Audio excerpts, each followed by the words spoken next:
عرفتش ابلغ لان قالوا لي ولا بيعملوا حاجه الحي.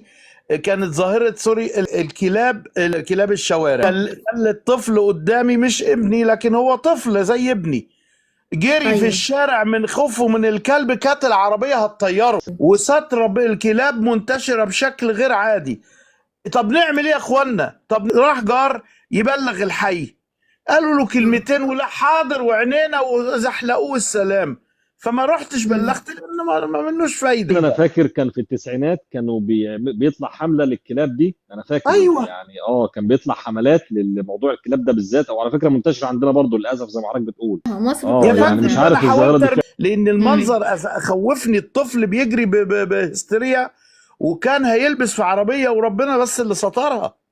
جمعية الرفق بالحيوان، بس هم ما بيجوش. يعني حتى لما بلغناهم برضو ان يا جماعة بما ان انتوا مش سايبين ان الشرطة تقاوم الكلاب عشان الرفق بالحيوان، طب تعالوا خدوهم وربوهم. ما بيجوش مكتفينك انك تعمل حاجة. بس ده ممكن يعمل مصايب. ممكن راجل كبير يعض، أيوة. وممكن ست كبيره صحيح مش قادره صحيح. تجري يهاجمها.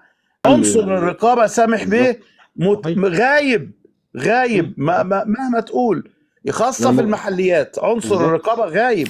لو كل واحد اتعرض لخطر من الكلاب الضالة في الشارع وعمل محضر تلف لسيارته تعرضه للخطر سواء هو أو أطفاله أو زوجته، والمحضر يكون ضد المحافظ، ضد وزير الزراعة، ضد رئيس الحي، كلهم هيتحركوا وياخدوا إجراء لتنظيف الشوارع من هذه الحيوانات الضالة وخاصة الكلاب.